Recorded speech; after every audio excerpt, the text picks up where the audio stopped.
So I experience, and I cannot verbalize it, as I do not understand it. I do not know any words that would describe the experience that I am experiencing. And now remember, I'm going to do without words anyway. How am I going to relate this? In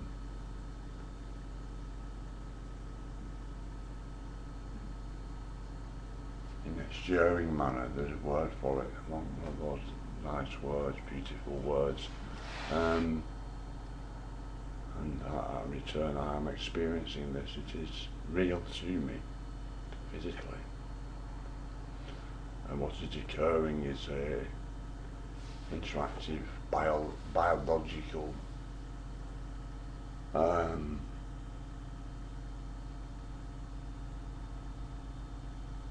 routine that I have some understanding of from my experiences of,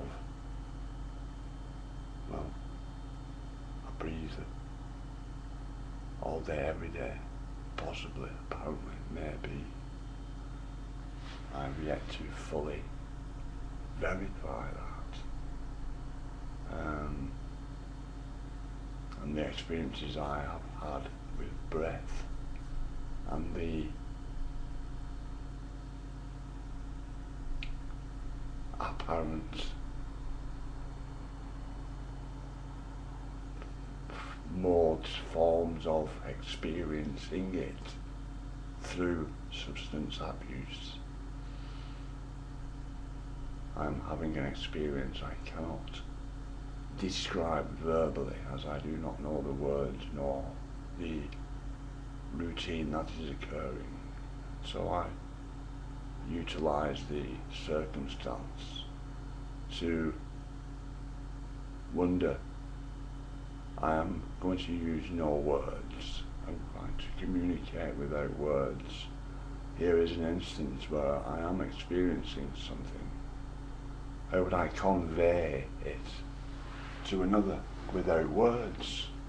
Then, utilising the opportunity, as I am an opportunist.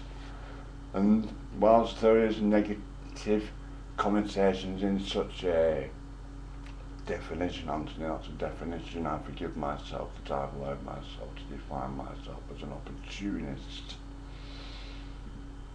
I'm not an opportunist. Yes, I hope you can understand what I was getting at, because I do not want to reiterate the definition, the definition of myself anymore. And so I'm not thinking, though you would say I'm thinking, or maybe I was thinking, and I'm trying to deny that to myself now in some avoidance tactic to justify my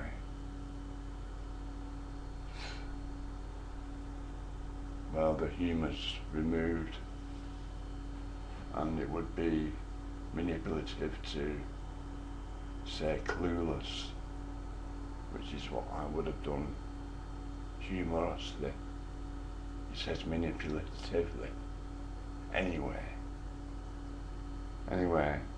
I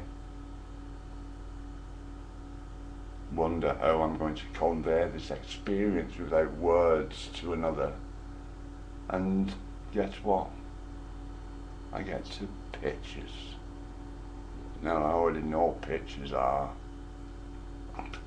apart from them being pictures, from a mind perspective, fuck, tell you what, when you see those pictures in your mind, try deleting them, even with self-forgiveness.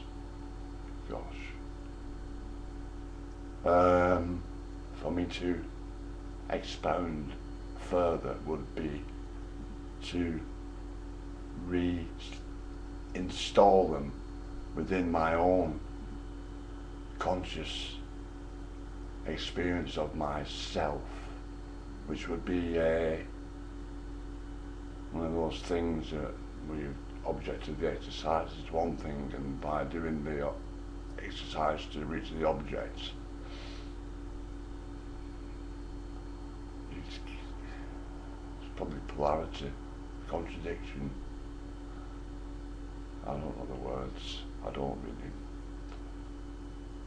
know the words. I don't really. I find this talking to the camera to be so useful, much better than a human in these circumstances. As although humans have less than 15 minutes of tolerance. I could be interrupting them within a word. The first word that comes out will possibly, or could possibly, cause reaction in me, and I should be watching out for that. And I don't, because I am embedded in my own existing experiences of myself as a belief system myself, carved it out myself, carved it out of consciousness, although that would be a metaphor, perhaps, sort of poetic license in that. How can you carve consciousness out? How can you carve something out of consciousness? Well, I did. I assure you I did. You know that I am as honest as I'm self-honest in every moment. I am honest in every moment. I say it. Yes, here I am saying I carved a piece of consciousness into a belief system. And it does explain to someone who would be inquiringly about the possibilities or the experiences, perhaps is the better way of saying it, I have had in the mind. I spent too long in the mind. Though it's not the mind is innocent. It's the person who actualizes themselves within and as it. What will you accept and allow yourself to participate within and as? Because it is down to that, ultimately. I spent a long time with the mind saying, I do not accept or allow that to occur, existently even. So why would I allow it within the mind, eh? Although a bit less flippant. Anything that I thought, for a while now, anything I thought that was unacceptable, I told it so. That is unacceptable and therefore unallowable, mind. Stop it. Visualising the word stop in sort of cartoonish, bold letters.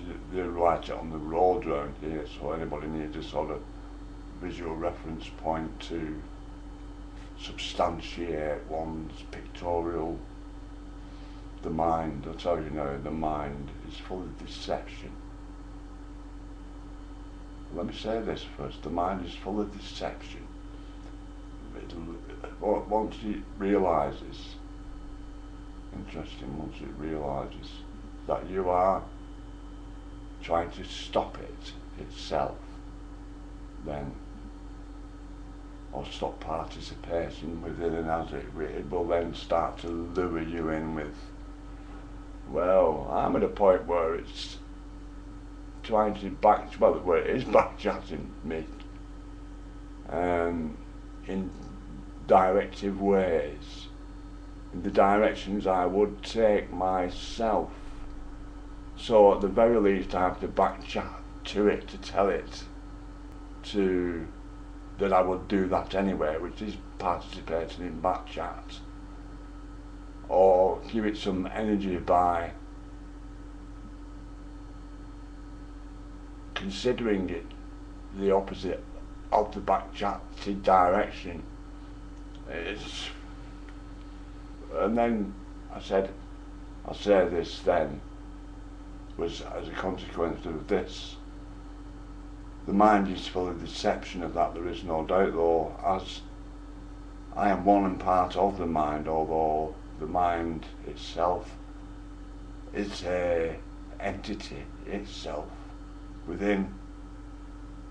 I don't know if it's within and has the unified consciousness field, or it is the unified consciousness field entirely, entirely.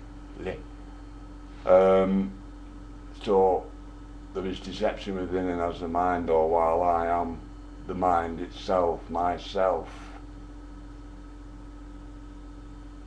or at one with the mind, one might say, perhaps, then surely the deception is mine. And before honesty, yes, of course, deception, everything is deception, everything you participate in with it, within is deception. Look at it. Stop deceiving yourself, get honest, become self-honest, accept self-responsibility, forgive yourself. You will find it a useful tool if, well, although, yeah,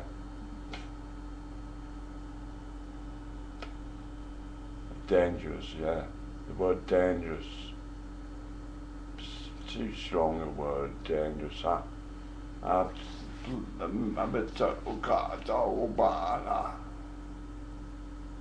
was saying in Swahili-ish, sort of dialect of Swahili they haven't heard before.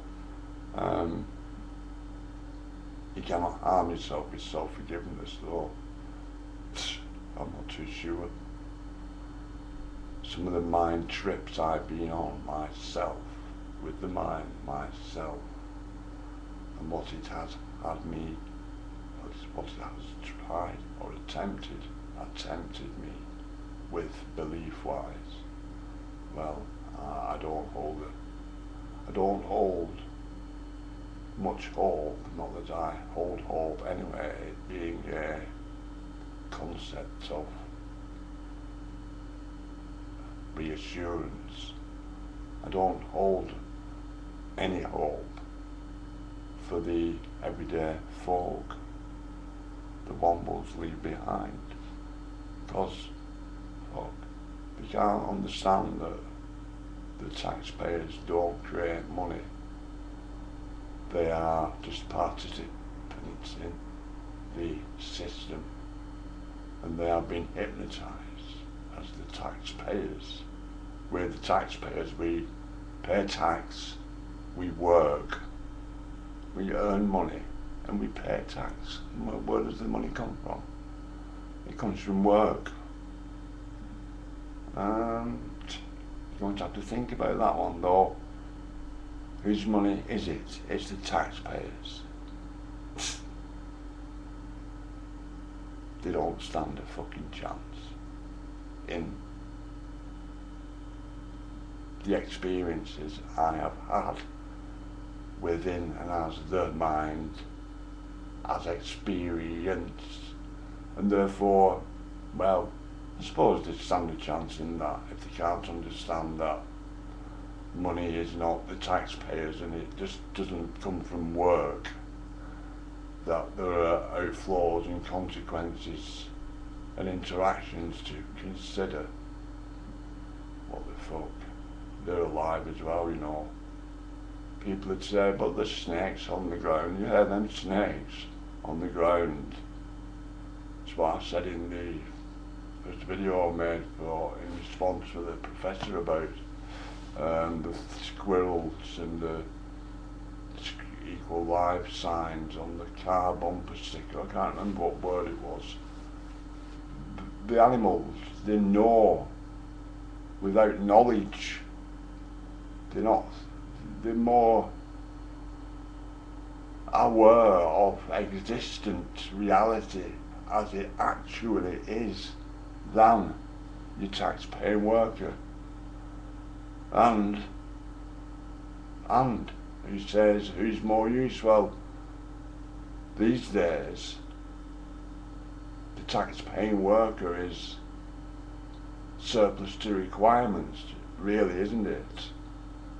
Whereas snakes and the like, you'll find, well, you'll find when there's no bees left, it'll almost be as bad as when they poison the last river and chop down the last tree. They'll realise the taxpayers' money will not nourish them, even if they don't give it to the government.